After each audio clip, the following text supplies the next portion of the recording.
It's been nearly a week since a New York man stabbed a Baton Rouge woman to death before crashing and setting himself on fire.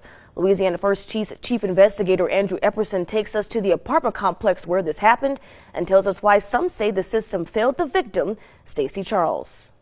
You ever watch someone on social media living their best life, working hard, smiling through their struggles, and think they got all figured out? 23-year-old Stasy Charles was doing exactly that. She had just bought her first car, something she was incredibly proud of. She was working, planning to go back to school, and her friends describe her as bubbly, as someone with a beautiful soul who always made you smile when you needed it most. But on November 13th, 2025, at 2 a.m, Stasy was found lying in a parking lot with multiple large stab wounds. Her ex-boyfriend, 28-year-old Heinrich Jr, had rammed her car with his own vehicle, dragged her out, and stabbed her to death. Then he got back in his car, intentionally crashed head-on into oncoming traffic, and set himself on fire. He died the next day in the hospital. But here's what makes this case absolutely infuriating. It didn't have to happen. Not even close. If you want to hear about cases where the system fails, where warning signs are everywhere, but nobody acts until it's too late, then you need to subscribe to Shadow Crime. Hit that like button. Click that bell icon, because we're diving into stories that need to be told, stories that make us ask the hard questions about why we keep letting this happen. Now, let's talk about what really went wrong here. Stasy and Stephen had been dating for about a year. He lived in New York. She lived in Baton Rouge, Louisiana, so they didn't live together. And maybe on the surface, that seemed normal enough. But if you look closer, if you really examine the timeline, you'll see that this relationship was toxic from the beginning. Heinrich Jr wasn't just some guy with anger issues. He was a predator with a documented history of violence against women. And I mean documented. Heinrich had 6 protective orders against him from 6 different women in other states. 6. That means at least 6 other women had to go through the legal process of getting restraining orders because they felt unsafe around him. 6 women tried to protect themselves from this man. And one of those women was Dominique Ramkaren. Her mother spoke out after Stasy's death, and what she said was heartbreaking. She talked about how Heinrich went on just a couple of dates with her daughter back in 2023, and after that, he made their lives a nightmare for a year and a half. Stalking, harassment, torture, in her words. She said the system did nothing until someone died, and look what happened. But it gets worse. Heinrich wasn't just some random guy with a bad past. He was on probation in New York. He had an active bench warrant for failing to appear in a Westchester County courtroom. This man was actively wanted by authorities in another state, and yet he was free. He was able to travel to Louisiana. He was able to continue dating. He was able to keep terrorizing women. It's been nearly a week since a New York man stabbed a Baton Rouge woman to death before crashing and setting himself on fire. Louisiana First Chief Investigator Andrew Epperson takes us to the apartment complex where this happened and tells us why some say the system failed the victim, Stasy Charles. Old Hammond Highway, one of Baton Rouge's busiest. People pass an apartment parking lot, much quieter than the questions people have about what happened here November 13th to a 23-year-old woman. Officers say around 2 o'clock that Friday morning, Stasy Charles was sitting in this parking lot in her car. They say Heinrich Jr. then pulled her out of her car, and started stabbing her here on the ground. They say he then left her here in the parking lot and then pulled out onto Old Hammond Highway. Officers say Heinrich didn't get far before purposely swerving into oncoming traffic and setting himself on fire. Car parts still litter the crash site. This isn't the first time this guy's been involved in the court system. There are allegations of abuse already lodged against him. Eric Hayes is a criminal defense attorney based in Baton Rouge. He combed through the records. He had made a fake phone number, quote, every single day and reach out to stalk me and find phone numbers of every single friend and family member. And a November 4th arrest after Charles accused Heinrich of beating her up less than 2 weeks before murdering her. There was indicia that she was trying to seek relief of the justice system. Police say 6 women from other states filed protective orders against Heinrich. What should have gone differently here? There are conditions that courts can impose. Obviously, by operation of law, depending on what you're charged with, there could be a protective order issued regardless. I think that other things could be done. I think this should be... District Attorney Hiller Moore says his office did what it's supposed to do in these cases. This case came in without any type of really notice or indication that something really bad was going to happen. Moore says Charles and Heinrich were both cited in that November 4th arrest, making it harder to set a higher bond. But in hindsight, he wishes he and the courts would have done more. Had I known that he was going to kill her, surely I would have been requested that he be held. Could have issued a hold. A hold was not issued. Could have placed a GPS monitor on the defendant. That didn't happen, and the bond was set at $2,500. Many people in our community believe the system failed Stasy Charles. Is that a fair assessment? I think this system that we have is imperfect, and I don't think it's ever going to be perfect. I think in a lot of regards that they're not wrong. I think that other things could be done. I think this should be surely a learning experience as to how you handle any type of case. Nearly a week later, you can still see traces of what happened here. Police tape and flowers to symbolize Stacy's life. In Baton Rouge, I'm Chief Investigator Andrew Epperson. According to the Moth Funeral Home website, Charles will be buried December 5th in Gretna. Now, let me tell you about the night Stasy died, because the details are absolutely chilling. It was around 2 in the morning on November 13th in Baton Rouge. Stasy was in her car, the one she had just bought and was so proud of. Stephen Heinrich Jr. intentionally rammed his vehicle into hers. Think about that for a second. He used his car as a weapon, crashing into her deliberately. After the collision, he got out, dragged her from her vehicle, and stabbed her multiple times right there in that parking lot. Witnesses called 911. When police arrived, they found Stasy lie on the pavement with multiple large stab wounds. She was pronounced dead at the scene. But Heinrich wasn't done yet. After killing her, he got back in his car and drove away from the scene. Then, in what police believe was a deliberate act, he drove head-on into oncoming traffic on Interstate 110. The crash was severe, and here's where it gets even more disturbing. After the collision, his car caught fire. Some reports suggest he may have intentionally set himself on fire. He was rushed to the hospital with critical injuries and died the next day. Now I want you to think about something. This wasn't a crime of passion. This wasn't some spontaneous moment where emotions got out of control. This was calculated. He drove to where she was. He brought a weapon. He waited. He struck her car. He dragged her out. He stabbed her multiple times. And then, knowing exactly what he'd done, he chose to end his own life in the most violent way possible. What does that tell you about his mindset? What does that tell you about how long he'd been planning this? Here's what really gets under my skin about this case. Stasy's friends and family say she had been trying to distance herself from Heinrich. She recognized the relationship wasn't healthy. She was trying to move on with her life. She had just bought that car. She was making plans to go back to school. She was building a future for herself. And he couldn't handle that. He couldn't accept that she was moving forward without him. This is something we see over and over again in cases like this.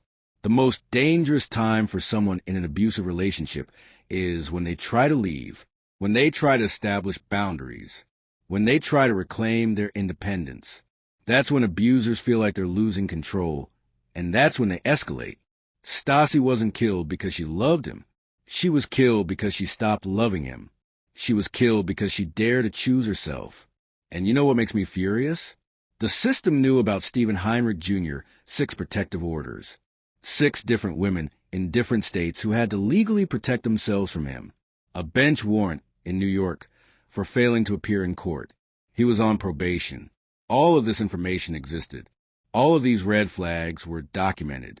And yet, He was still free to travel across state lines, to pursue another woman, to continue his pattern of violence. Dominique Ramcaren's mother said something that stuck with me. She said Heinrich made their lives a nightmare for a year and a half after just a couple of dates with her daughter. A year and a half of stalking and harassment over 2 dates. Can you imagine living like that? Can you imagine looking over your shoulder every single day, filing police reports, getting restraining orders, and still not feeling safe because the person terrorizing you faces no real consequences? Balloons taking flight to honor the life of a woman lost to domestic violence. Good evening. Thank you for joining us. Family and friends of Stasy Charles say a New Orleans woman who was killed in Baton Rouge last week are celebrating her life. She was stabbed to death by her ex-boyfriend. The investigative unit's best casualty has been following this story closely. She reports tonight from Gretna, where that memorial took place, and has new information on the circumstances that led up to her murder. Michael, Sylvia, we're here in Gretna, which is near Charles's hometown of Harvey. There were dozens of people, they're still lingering here behind me, that came to celebrate her life, releasing purple balloons in her honor. The WBRZ investigative unit has obtained more documents showing the rocky relationship history that led to 2 deaths. According to Baton Rouge police, 28-year-old Stephen Heinrich stabbed 23-year-old Stasy Charles to death before crashing his car and setting himself on fire. Court documents show Charles had tried to protect herself from Heinrich multiple times before her death. In a protective order request filed in October in family court, Charles says Heinrich was physically abusive, having checked these boxes, saying he punched, shoved, and threatened her life with a weapon. However, in her written description of the abuse, she does not mention violence, instead stating he was relentlessly harassing and stalking her and her family through social media. He created like any dating site, any type of thing. This man would create a page for my daughter. It's behavior that Dominique Ramcaren and her family know well. Everything that he did to my daughter, he was doing to the same girl. Ramcaren lives in New York, where Heinrich is from. She says he harassed and stalked her daughter for months before he met Charles. A year and a half, you harassed and stalked my daughter. A year and a half, you have tortured us. In fact, it got so bad it led Ramcaren to file a civil suit against Heinrich when she says the police wouldn't take it seriously. According to her, he had been arrested in New York for violating a protective order several times. The system failed both of these young ladies. In Baton Rouge, Heinrich was never served with that initial protective order by Charles because officers couldn't find him. The matter was ultimately dismissed because Charles didn't show up to court. A month later, Heinrich was arrested for misdemeanor domestic abuse against Charles, and she was granted a protective order. He was issued a $2,500 bond by Commissioner Keena Kimball, and a week later stabbed Charles to death. Ramcaren says her death could have been prevented. So how does a man that has a flipping assault, like a harassment, has probation, have warrants, were able to slip through the system, get a $2,500 bail, and was able to go back to the same young lady that he harassed and kill her?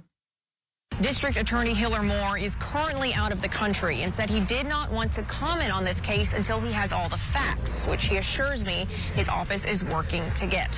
What we do know is when Heinrich went in front of Commissioner Kimball for his domestic abuse charge, the DA's office did let her know that he had been previously arrested for violating a protective order as well as a criminal mischief charge, both out of the state of New York. In terms of those protective orders that Baton Rouge police says that they found and that we know exist in New York, it's not sure why the DA's office did not have that information at the time. We're going to be following this case very carefully, and I promise to bring you the latest information as soon as we get it. Reporting for the investigative unit, Stasy's friends held a candlelight vigil for her, and the things they said about her paint a picture of someone who deserved so much better. They describe her as bubbly, as someone with a beautiful soul. They talk about how she always made you smile when you needed it most. One friend said Stasy was the kind of person who lit up every room she walked into. She was only 23 years old. She had her whole life ahead of her, and it was stolen from her by someone who couldn't let go. What really breaks my heart is thinking about that car she just bought. You know how exciting that is, right? Your first car. That feeling of independence, of freedom, of accomplishment. She probably imagined all the places she'd go, all the memories she'd make. Instead, that car became the scene of her murder, the place where her future ended. After Stasy's death, her family and friends spoke out demanding justice. But what does justice even look like in a case like this? The man who killed her is dead. There's no trial. There's no accountability. There's no moment where he has to sit in a courtroom and face what he did. He took that away, too. He made sure he'd never have to answer for his actions. And Stasy's family is left with nothing but grief and questions that will never be answered. But here's what we need to talk about. How did Stephen Heinrich Jr. slip through so many cracks in the system? He had 6 protective orders against him. That's not one mistake. That's not one misunderstanding. That's a pattern. A clear, documented pattern of violence against women. And yet, he was able to keep moving, keep dating, keep terrorizing new victims. Where was the communication between states? Where was the follow-up on that bench warrant? Where was the oversight for someone on probation who was clearly a danger to others? I want you to think about Dominique Ramcaren's mother's words. She said the system did nothing until someone died. And she's right. How many women had to file protective orders? How many women had to report his behavior? How many red flags had to be raised before someone took action? And by the time anyone might have done something, it was too late. Stasy was already gone. Here's another thing that haunts me. How many other Stasys are out there right now? How many women are being stalked, harassed, and threatened by men with histories just like Heinrich's? How many of them are filing reports, getting restraining orders, doing everything they're supposed to do, and still living in fear because the system treats these cases like paperwork instead of life-and-death situations? And let's be real about something else. When someone has 6 protective orders from 6 different women, we need to stop calling them unlucky in love. We need to stop making excuses. We need to start calling them exactly what they are, which is dangerous. Protective orders aren't filed for no reason. They're filed because someone fears for their safety. When you have 6 of them, that's not coincidence. That's a predator. So here are the questions I want to leave you with. Why do we wait until someone is dead before we take threats seriously? Why do protective orders exist if they can't actually protect anyone? Why are men with documented histories of violence against multiple women still free to pursue new victims? And what does it say about us as a society that we've accepted this as normal? That we've accepted women dying at the hands of their abusers as just another tragic story instead of a systematic failure that we have the power to change? Think about Stasy Charles today. Think about her smile, her plans, her dreams, that car she was so proud of. Think about the fact that she did everything right. She tried to distance herself. She tried to move on. And it still wasn't enough to save her life. If this case makes you angry, if it makes you want to demand better from our legal system, from law enforcement, from everyone who has the power to intervene before it's too late, then share this video. Hit that like button. Subscribe to Shadow Crime, because we're not going to stop talking about these cases. We're not going to let these stories fade into the background. Drop your thoughts in the comments. Tell me what you think needs to change. And I'll see you in the next one. Rest in peace, Stasy. You deserved so much more.